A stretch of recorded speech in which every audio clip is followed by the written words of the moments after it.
Bonjour tout le monde, très content du live avec Jim que je remercie. Je remercie aussi sa mère et puis je vous remercie aussi, vous étiez là en grand nombre. Très très content de ce live qui nous a permis un petit peu d'échanger, de parler un peu de tout.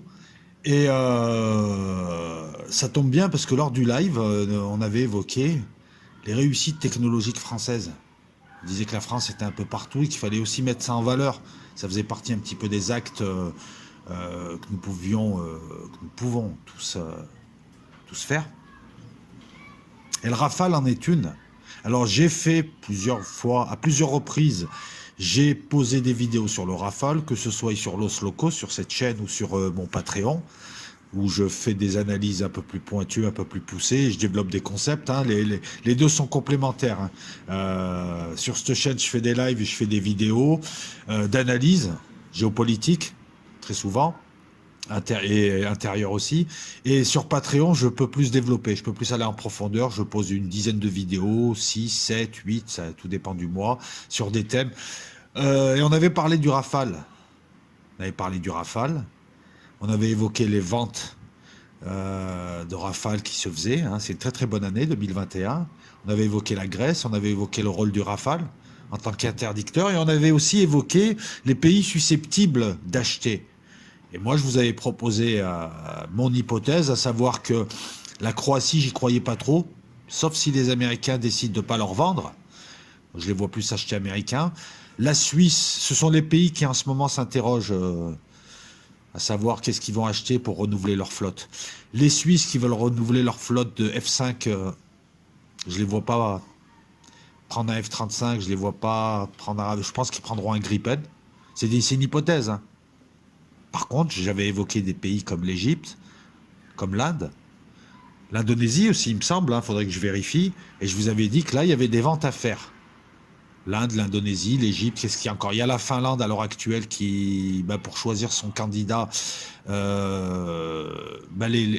5 avionneurs doivent passer par un wargame. Ça permet d'éviter le lobbying. Bon, il faut voir le cahier des charges, parce que faut savoir que les ventes d'avions sont très très politiques. Et c'est bien parce que la France l'a compris et depuis elle vend bien. Elle vend très très bien, 144 ventes. 144 ventes de Rafale. Oui, vous allez me dire, le Sukhoi 27, c'est 400 ventes, le F-16, oui, mais bon, on fait avec ce qu'on a. Les Américains et les Russes, c'est des géants. Le Rafale a été vendu, va se vendre encore, moi je pense, donc l'Indonésie et l'Inde, je pense qu'ils en achèteront. Et nous avons les 30 Rafales au standard F3 supplémentaires commandés par l'Égypte. L'Égypte qui en 2015 avait déjà acheté 24 Rafales. D'ailleurs, ça tombe bien, dans le contrat, il y a une remise à niveau, une upgrade, comme ils disent, une remise à niveau je pense, de l'électronique, de l'avionique de ces 24 Rafales qui ont été achetés. Alors, juste une chose comme ça, tous ceux qui ont acheté du Rafale en recommandent ou veulent en racheter. Leurs pilotes, même s'ils n'en achètent pas, pour d'autres raisons, il faut savoir qu'ils aimeraient en acheter. Après, il y a d'autres considérations qui rentrent en ligne de compte. L'Inde qui met 50 ans pour acheter un truc, quand il ne le retourne pas dans la semaine, voit ses pilotes lui demander du Rafale. Donc ça aussi, c'est intéressant, c'est une réussite. Je sais que dans une certaine presse, et c'est de bonne guerre, la presse iranienne, la presse russe, on dénigre le Rafale. On le dénigre sciemment en le comparant avec des choses qui ne sont pas comparables, comme le Sukhoi 35, ou je vous ai expliqué qu'on ne compare pas une berline avec une camionnette, ou avec une Ferrari, ou voilà, l'un fait de la chasse, l'autre est omnirole et utilisé d'une autre manière depuis peu, puisque la Grèce et l'Égypte vont l'utiliser comme interdicteur. Et là aussi, on l'avait évoqué dans une vidéo précédente, je vous avais évoqué ce concept d'interdicteur. Bon, maintenant, on n'appelle pas ça comme ça, c'est-à-dire un avion qui est derrière, qui a une très très longue portée, qui a du missile très précis, et qui vise des cibles stratégiques, à savoir des avions ravitailleurs, des cibles à très très haute valeur ajoutée, pour leur interdire de rejoindre la zone de front, la zone de bataille, où là les chasseurs s'occupent justement de bagarrer. Et c'est ça qui est intéressant à travers cette vente. Il y a tout un tas de choses qui sont intéressantes à exploiter, à analyser. 30 Rafales supplémentaires, ça vient d'être signé, ça vient d'être confirmé, et ça donne à l'Égypte une configuration qui ressemble à celle de la Grèce, parce que et les deux ont acheté du Rafale, et les deux ont du missile Météor. Je vais vous en parler encore, on l'avait évoqué longuement, le Météor, le Scalp et l'Exocet, encore des réussites. Je fais pas le chauvin. Allez voir un petit peu les sites sérieux, et vous verrez que lorsque je parle de réussite, c'est des réussites. Le Météor est en ce moment ce qui se fait de mieux, avec peut-être le missile russe, en missile longue portée RR. Je vous rappelle qu'un missile, c'est pas seulement sa portée qui compte. C'est la no escape zone. C'est la faculté à résister aux leurres, que ce soit guidage radar ou ensuite accroche en infrarouge. Qu'est-ce qu'il y a d'autre encore? Et il faut que dans une certaine zone, on soit sûr à 95%, à 100% que c'est... Voilà. Si tu es dans cette zone et que le missile te chasse, c'est fini pour toi. On va y venir. 30 rafales portées au standard F3. Ce que je viens de vous dire, en fait, je viens de te le redire là, mais très simplement, très succinctement. Standard F3 égale radar AESA, radar actif, qui permet de voir très très loin et de guider très très loin. Donc tu vois que ça, voilà, on est dans le concept de portée. Tu comprends l'intérêt d'acheter des rafales à ce standard-là. C'est la capacité à envoyer du Scalp, missile de croisière très performant. Alors encore une fois, je ne vais pas te dire c'est le meilleur missile du monde, je ne vais pas la jouer OPEX. Non. C'est un très très bon missile de croisière. Les Russes aussi, voilà, tu vas me dire oui, etc. C'est de bonne guerre de voir sur la presse russe ou sur la presse iranienne des gens dénigrer le Rafale puisque eux vendent leur matos. C'est de bonne guerre. Ce que je ne comprends pas, c'est les gens qui lisent. Faites preuve d'esprit critique. Eux, ce qu'ils font, c'est de l'intox, mais c'est normal. On est dans le monde de l'aéronautique, de la vente d'armes. Tout le monde tente d'intoxiquer tout le monde et tout le monde veut faire croire à tout le monde que monsieur tout le monde, voilà, qui te propose ses armes, ces armes, elles sont bidons. 30 plus 24, 54 Rafales, 3 escadrons de 18 Rafales. À côté de ça, ils ont acheté 2 frames à l'Italie. Ils ont acheté des corvettes Godwin à la France. On pense que l'Égypte, parce que c'est son point faible, hein, pour ce qui est de son armée de l'air, on pense que l'Égypte va acheter des Airbus MRTT, des ravitailleurs, parce qu'elle n'en a pas et elle a besoin de ravitailleurs. Alors un avion ravitailleur, c'est un avion blindé, c'est une citerne qui te donne rendez-vous quelque part, mais loin du front, à tes avions qui arrivent, qui font le plein et qui repartent. Ça leur permet de gagner en autonomie, ça leur permet de gagner en distance, et ça leur permet de rester beaucoup plus que les 20 ou 25 minutes habituelles lorsque tu fais de la chasse et que tu combats. Alors oui, il y a des interrogations, il y a des choses intéressantes. Donc 54 Rafales au standard F3 qui permettront de lancer le missile Scalp, rebaptisé Black Shaheen, le missile Météor en RR et de l'Exocet. Donc on voit clairement que c'est destiné à la Turquie. Hein, parce que l'un vise les bateaux, l'autre vise le ciel au-dessus des bateaux, et le troisième vise un peu plus derrière. J'ai envie de te dire, dans ton cul au fond à gauche. Ouais, c'est un peu ce qui fait le Scalp. Non, mais c'est un peu ça, dit trivialement. Hein. Voilà, vous énervez pas. Et tout de suite, on est venu nous dire, oui, l'armée égyptienne, la meilleure armée d'Afrique, d'Europe, du monde, d'Asie, du monde arabe. Ouais, non, ça marche pas comme ça. L'Égypte a une armée solide, a une armée de l'air solide, avec des bons pilotes, expérimentés, il n'y a pas de problème. Mais c'est pas parce qu'elle a 350 avions de chasse que ça y est, c'est bon, c'est le Pérou. On juge la valeur d'une arme ou d'une armée au combat. Le Rafale, il est combat proven. À part faire du dogfight, il a tout fait en combat. Beaucoup d'air-sol, hein, beaucoup d'attaques au sol, mais il a tout fait, de la reconnaissance électronique. Je vous rappelle que le Rafale, c'est celui qui porte les missiles ASMP. Missiles pré-stratégiques nucléaires français. Voilà, tu as une vingtaine de Rafales qui est prêt avec 5-6 ravitailleurs, avec je ne sais combien de Mirage 2000, qui sont prêts à tout moment pour faire 10 000 km, aller poser une bombe, toujours pareil, au fond à gauche, et revenir. En basse pénétration en plus, c'est ça la classe. Bon, je vais pas trop m'éparpiller. Il y a un truc qui interroge quand même. Hein. Parce que l'Égypte a je pense qu'elle a une armée de l'air correcte, mais ça en fait pas, on sait pas trop. Puis il y a un souci, c'est l'hétérogénéité de son parc. Parce que l'Égypte, quand tu regardes, 54 Rafales, 46 MiG-29, M ou M2, à peu près 200 F-16, mais du vieux F-16, hein, du vieux F-16 du général de Gaulle. Hein, elle a du bloc 15, du bloc 32, du bloc 40, du bloc 50, du bloc 52. Elle a une dizaine de Mirage 2000, c'est assez efficace, je crois que c'est des biplaces. Je vous mettrai ça au montage. Et elle a le bijou russe. 24 Sukhoi 35. Mais à côté de ça, je regarde mes notes, elle a du F4. C'est vieux, ça. Elle a du J7 en réserve, elle a du MiG-21. Bête fiche. Alors, je sais pas ce que c'est, tu te crois McDonald's. MiG-21, une cinquantaine, et c'est en réserve. Donc, en gros, l'Égypte a 26 Sukhoi 35, 54 Rafale, 45 MiG-29, 18 Mirage 2000 et des Mirage 5. Et 203 F-16. C'est une grosse chasse. Plus, voilà, plus le naval sur lequel elle investit, plus la missilerie. Tu regardes où elle est, l'Égypte. Tu te dis, voilà, c'est pour la Turquie. Mais pas que. Pas que. On peut comparer donc à la Grèce. Alors, qu'est-ce que je peux te dire pour avancer un petit peu? Donc, l'hétérogénéité de son parc. Mais là, tu as combien de marques?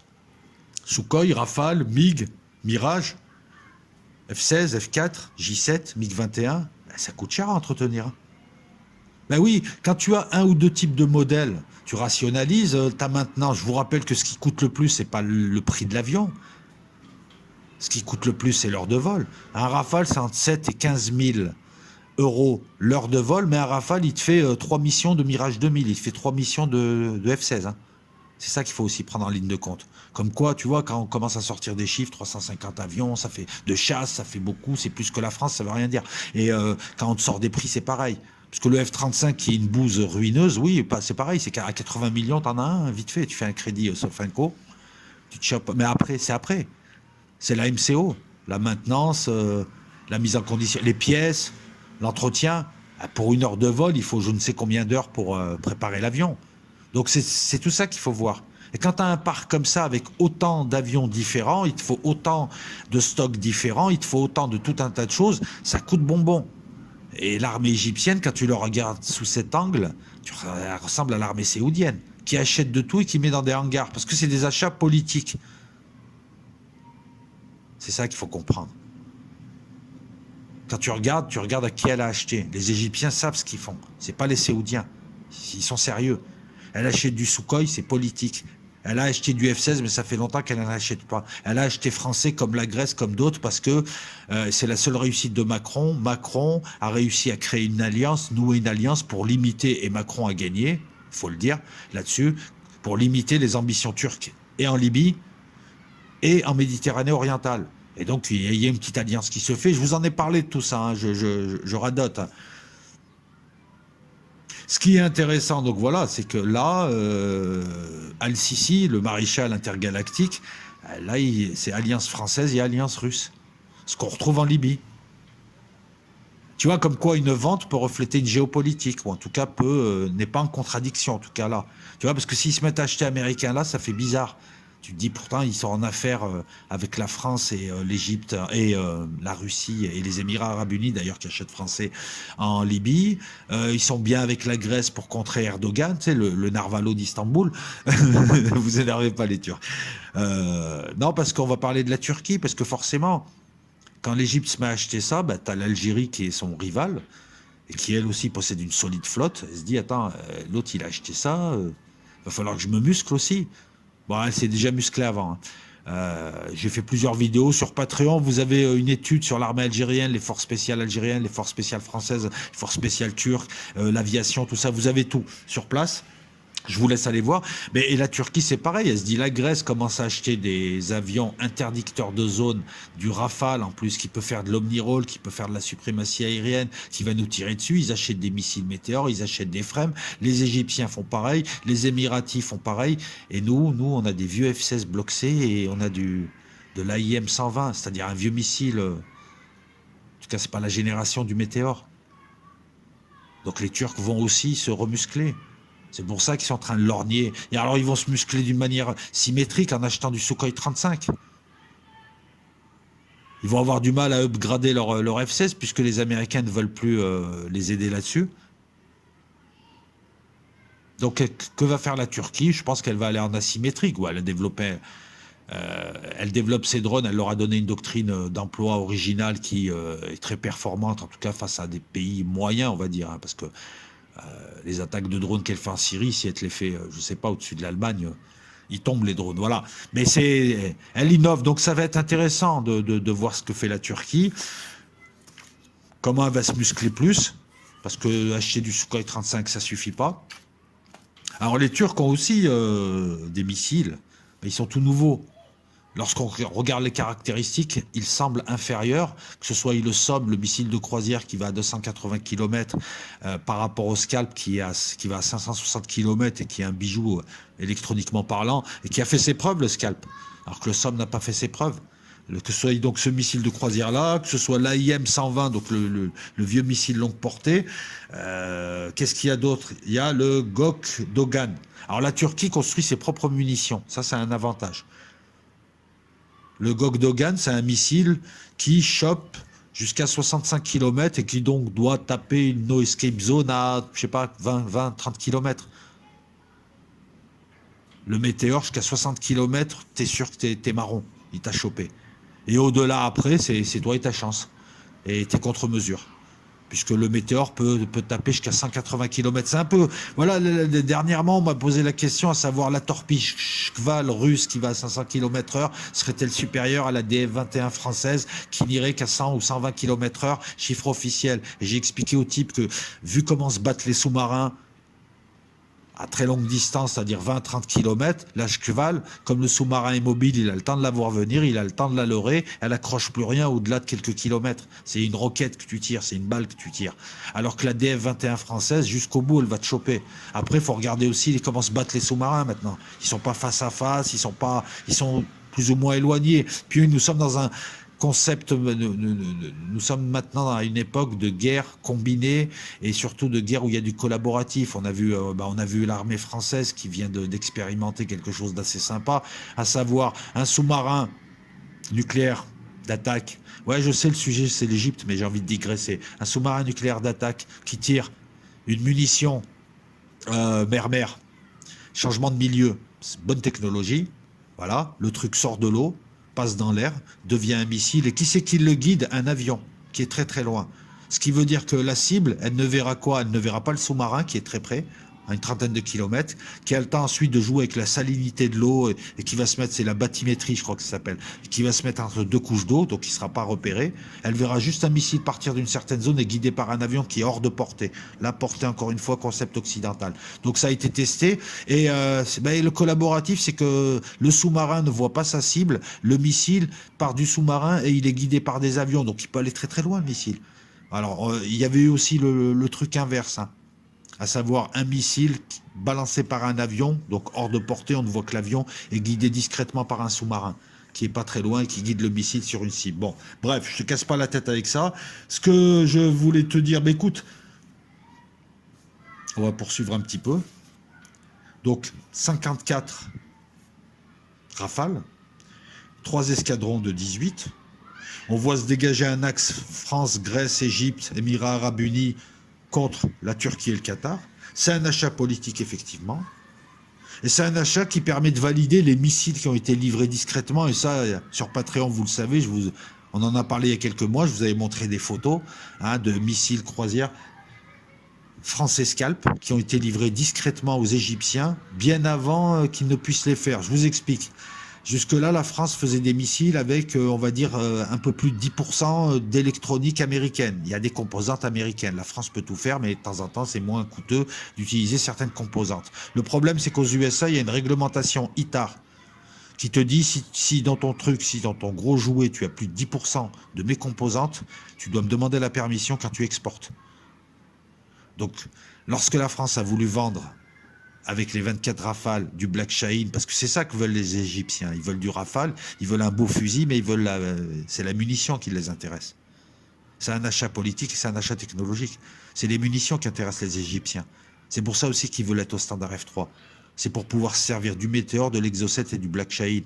Et accessoirement, après, du côté Omnirole, du Rafale. Mais enfin, si tu veux, s'il n'y avait que l'aspect Omnirole, ils auraient continué à acheter du MiG-29. Et ça, d'ailleurs, regarde, c'est très simple. Hein. Très, très simple. Regarde bien. Je vais te décrypter ça. Ils ont du Sukhoi 35, du Rafale, du MiG-29. C'est les trois plus récents. Après, il y a les Mirage 2000 et les F-16. Donc, Sukhoi 35, il fera de la suprématie aérienne. La chasse, il bagarre. Ils bagarrent en l'air, au près, au loin. Les MiG-29, ils sont à côté, ils l'assistent et ils font de l'omniroll. Ils peuvent faire de l'attaque au sol, ils peuvent faire tout ce que ne fera pas l'autre. Tu as les deux concepts. L'omniroll, la suprématie aérienne. Les Mirage 2000 viennent faire le nombre, parce qu'ils font de la suprématie aérienne, et les F-16 peuvent aussi venir faire le nombre. Tu le mets où, le Rafale? En interdicteur. Il y a déjà des omnirolls. Tu as le F-16 et tu as le MiG-29. Donc tu vois, rien qu'en regardant ce qu'ils ont acheté, ce qu'ils ont, tu sais déjà comment ils vont s'en servir. Mais ils n'ont pas besoin de Rafale si c'est juste pour de l'omniroll. Voilà, MiG-29, ils en achètent pour moins cher et ça tient la route. Voilà, ben non. Donc c'est pour la munition. Donc, depuis un certain temps, depuis très très peu, la France a enlevé les composantes américaines de ses missiles Scalp, donc elle peut les vendre à qui bon lui semble. Ce genre de réglementation, elle l'a aussi avec l'Allemagne. C'est pour ça que c'est chiant les partenariats avec l'Allemagne, parce qu'ensuite l'Allemagne t'empêche de vendre à certains pays. Voilà. Donc la France a décidé de faire ce qu'elle sait faire de mieux, à savoir un missile 100% français.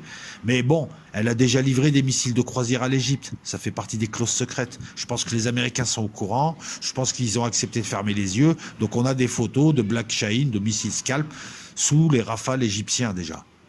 Voilà, il y a ce qu'on te dit et la réalité. C'est normal. Missile Scalp, missile de croisière, il frappe très loin, 560 km, il coûte 850 000 euros. C'est un missile qu'on utilise non pas pour choper 3 types en tong au Sahel, mais pour taper sur des objectifs stratégiques à haute valeur ajoutée et des cibles fixes. Ça, c'est ce qui semble ignorer à Presse TV. Ils font des mélanges des fois. Ils confondent l'air-sol, l'air-air, les missiles anti-aériens, les missiles balistiques. C'est assez rigolo. Hein. Je me demande si le gars, il est... Enfin bon. Cible fixe. Alors, je me pose la question, s'il y a bagarre avec l'Égypte, dans les airs, il y a le Météore, puis après, il y a les Mika. Contre les bateaux, il y a l'Exocet, puis les Égyptiens ont d'excellents missiles mer-mer Harpon aussi. À quoi va servir le Scalp? C'est pour attaquer la Turquie en profondeur. Il faut y arriver. Moi, je pense, et je vais vous donner le fond de ma pensée, je pense que derrière les achats de missiles, on voit aussi clairement la politique égyptienne pour les 5 ans à venir, c'est-à-dire une attaque contre l'Éthiopie, qui a une armée de l'air bidon. Soyons honnêtes, les Éthiopiens ont une excellente armée de terre, c'est d'excellents combattants, ils sont redoutables. Mais l'armée de l'air, bon voilà, ils ont pas des masses d'avions, quoi. Voilà, qu'est-ce qu'ils ont? Je vais te dire ça, je l'ai noté quelque part.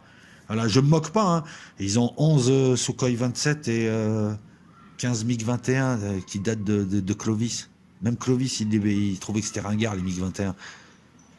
Donc voilà, donc niveau avion, c'est pas ça. En face, il y a 350 avions et puis du moderne, quoi, du dernier cri. Donc voilà, donc le Scalp, pour moi, il est réservé à des objectifs éthiopien, puisqu'il y a un contentieux entre l'Égypte d'un côté et le Soudan et de l'autre côté l'Éthiopie concernant ce barrage de la Renaissance. Les Éthiopiens veulent se développer et développer grâce à ce barrage, faire leur énergie. Hein.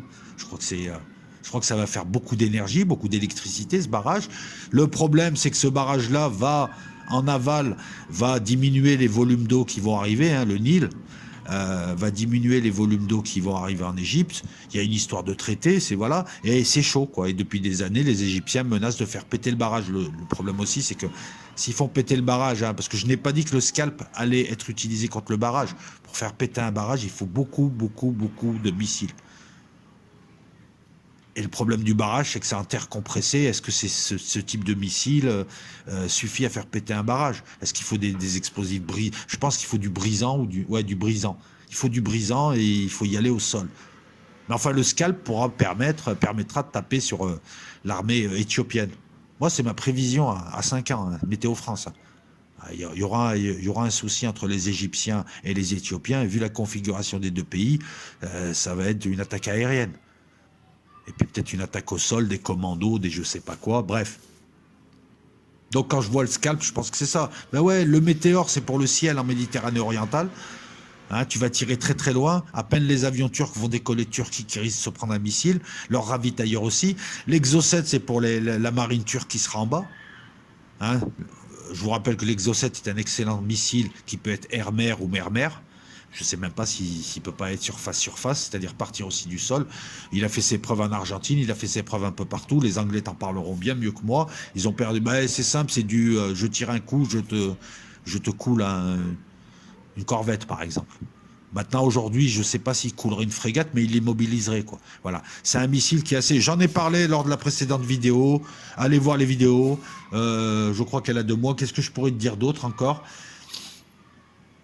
La Turquie, je t'en ai parlé, donc la Grèce. Donc voilà, petit à petit, vous voyez, on est parti d'une géopolitique, on est parti d'une politique turque très agressive.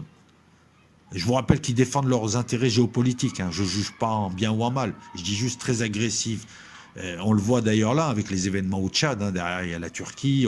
On le voit en Libye, on le voit au Mali, hein, parce qu'ils sont un peu partout. Donc ça a démarré d'une politique turque, enfin d'Erdogan très agressive.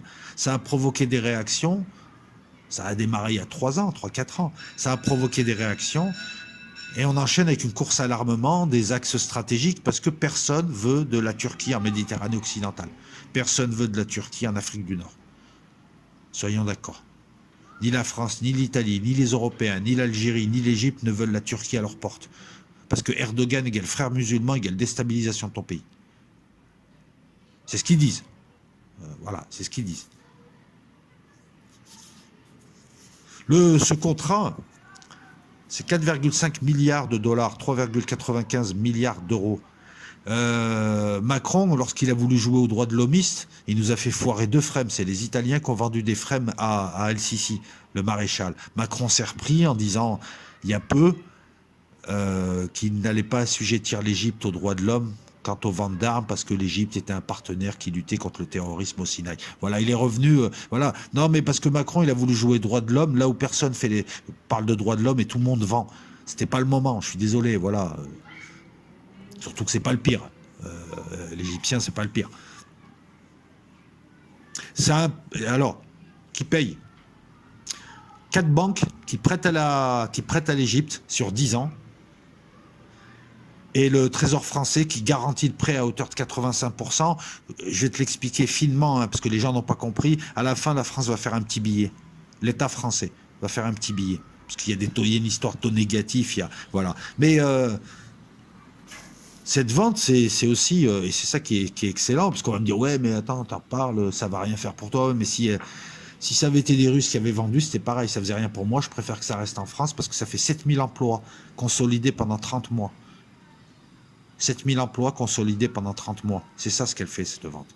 Elle finance le futur avion de 6e génération. Elle finance la recherche et développement de Dassault. Donc elle permet déjà d'anticiper à la prochaine génération de missiles, d'avions, etc., etc. Je te rappelle qu'un pays fort et un pays respecté et un pays qui vend et un pays heureux, c'est un pays musclé. C'est un pays qui, voilà. Et qu'il faut vendre. Il faut arrêter de jouer genre les droits de l'homme pendant que les Américains, les Russes, ils fourguent à tout le monde. Et les Chinois fourguent à tout le monde. Maintenant, en 2021, il y a trop, si tu veux, de vendeurs qui peuvent en plus proposer du haut niveau. Il y en a trop. Il fut une époque où il y avait très, très peu de pays qui vendaient de la haute technologie. Maintenant, tu as les Chinois qui s'y mettent. Tu as les Iraniens qui proposent leur technologie. Je vous ferai une vidéo, mais sur Patreon. Ça arrive sur Patreon, il y a 3-4 vidéos.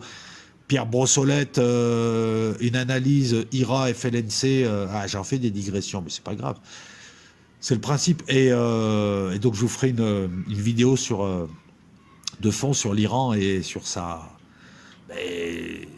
L'Iran qui n'a jamais été aussi fort. Je crois que je vais l'intituler ce qui n'a pas pu le tuer l'a rendu plus fort, un truc comme ça pour pasticher Nietzsche. Donc voilà, donc c'est 7000 emplois, c'est 30 mois, c'est une nouvelle chaîne d'assemblage qui va sûrement se faire, c'est Dassault qui peut continuer, il y avait un trou, voilà, entre 2022 et 2025, Dassault pourra construire des avions à l'Égypte, parce que pour l'instant, c'est les avions livrés à l'Inde, sachant que l'Inde risque de refaire une commande, sachant que l'Indonésie est intéressée parce que la Chine l'emmerde. Il risque d'y avoir d'autres ventes, et il est surprenant, enfin, il n'est pas surprenant, non, au contraire. C'est paradoxal de voir que c'est en fin, entre guillemets, de cycle. Il y a un standard F4 pour le Rafale, il est évolutif, quoi qu'on en dise, mais en fin de cycle, puisque dans 20 ans, il y aura un avion de 6e génération, c'est là où le Rafale est le mieux. on a peut-être compris comment fallait vendre. C'était pas parce que tu avais un beau produit que tu pouvais vendre. C'était parce qu'il fallait, voilà, il y avait d'autres choses. Il y avait un géopolitique, fallait te placer, fallait faire du jeu de jambes, fallait être malin. 144 ventes. 18 à la Grèce, 54 à l'Égypte, 36 à l'Inde, 36 au Qatar, en attendant de futures commandes. Alors certes, c'est pas les 4000 du MiG-21, mais bon, la France est un petit pays par rapport à l'ex-URSS. L'achat a été confirmé. Qu'est-ce que je peux te dire de plus? Donc, on attend l'Indonésie, hein, l'Indonésie qui a parlé d'acheter 36 Rafales encore. Ah ouais, mais c'est jour de paye, là. L'Exo 7, le Météor, le Scalp, je t'en ai parlé. Le type de radar sera un radar AESA. Puis, contrairement aux Saoudiens, les Égyptiens, eux, ont leurs propres pilotes, qui sont d'assez bons pilotes, je pense. Ben, je t'ai tout dit, là. Je t'ai parlé des 2 frames italiennes vendues en 2020. Hein, je t'en ai parlé. Je t'ai parlé des avions ravitailleurs et du futur contrat MRTT qui arrive, Airbus MRTT. Je t'en ai parlé ou pas? Je t'ai parlé de la nacelle de désignation, le pod. J'aime bien ce mot, le pod. Talios. Bah ouais, quand t'envoies un missile, il faut que tu lui désignes la cible tout le long du voyage, ou une partie. Hein. Après, tout dépend comment il va accrocher sur la fin. Hein, je vais pas te faire un cours sur les missiles, hein, guidage radar, inertiel. Infrarouge sur la fin, tout ça et tout. Mais la nacelle de désignation Talios, nacelle de désignation de tir, le radar AESA, font que les Égyptiens ont très très bonne version du Rafale, F3, qui équipe une partie de l'armée française qui est en train de renouveler en F4. Là. Alors, les standards F1, F2, F3, F4, ce sont des standards qui sont... comment t'expliquer ça? Ça veut dire que tu peux certains trucs. Au F3, tu peux balancer du Météor. Voilà. Tu peux balancer du Scalp avec du F2. Je te dis ça comme ça, hein, je te balance ça comme ça. Au F4, tu peux balancer encore autre chose. Voilà. Chaque standard amène des évolutions technologiques. Mais là, on a une flotte sympathique, 54 Rafales, qui tirent comme des snipers de la bonne munition. Ça peut faire beaucoup de dégâts. Après, quand je te dis c'est du F3, c'est du bon truc, je pense que, voilà, ça, la technique aussi veut que tu dégrades un petit peu ce que tu vends par rapport à tes avions. C'est pas le F3 de l'armée française. Je pense qu'ils ont les codes, ils ont tout un tas de choses. C'est un peu comme les Américains lorsqu'ils ont vendu du F-35 aux Émiratis, ils ont vendu un F-35 dégradé par rapport aux Israéliens. Ça, c'est encore les subtilités de la géopolitique. Voilà, ben je t'ai tout dit. La réponse algérienne, bon, l'Algérie a une très très bonne armée, mais l'Algérie n'est pas en mauvais terme avec l'Égypte. Hein. Après, c'est juste des rivalités, quoi. Bon, ton voisin, tu lui veux pas de mal, mais t'as pas envie trop qu'il grossisse à côté de toi, parce qu'au bout d'un moment, il va avoir des idées. Voilà, l'Algérie a quand même une excellente armée de l'air et d'excellents pilotes, très très bien formés. Elle a aussi des Sukhoi 35, elle a des Sukhoi 57, elle a du Sukhoi 34, elle a du MiG-29 dernier cri. Et elle a aussi des pilotes, tu vois. Donc voilà, non, parce qu'on a tendance à comparer l'Algérie et l'Égypte en flotte aérienne. Moi, je pense que c'est des flottes qui se valent, qualitativement parlant. Mais sachant que l'Algérie, c'est 2 fois moins d'habitants que l'Égypte. Voilà. Le Météor, je t'ai tout dit. Radar RBE2. Non, mais ça fait bien. Je sais même pas ce que ça veut dire. Tout ce que je retiens, c'est que le radar est actif. Voilà, le radar AESA, c'est des milliers de petits radars modules qui te permettent... En gros, c'est simple, dans un avion, si tu vois le plus loin, tu peux tirer le premier et tu peux finir le truc avant que l'autre ait compris que tu étais là. Ah, c'est aussi simple que ça. Maintenant, c'est comme ça, les combats. C'est le type, tu le tapes à 30, 40, 50 km. Avec un Météor, tu peux le taper à 180 km, même si, bon, 180, il faut avoir un peu de cul.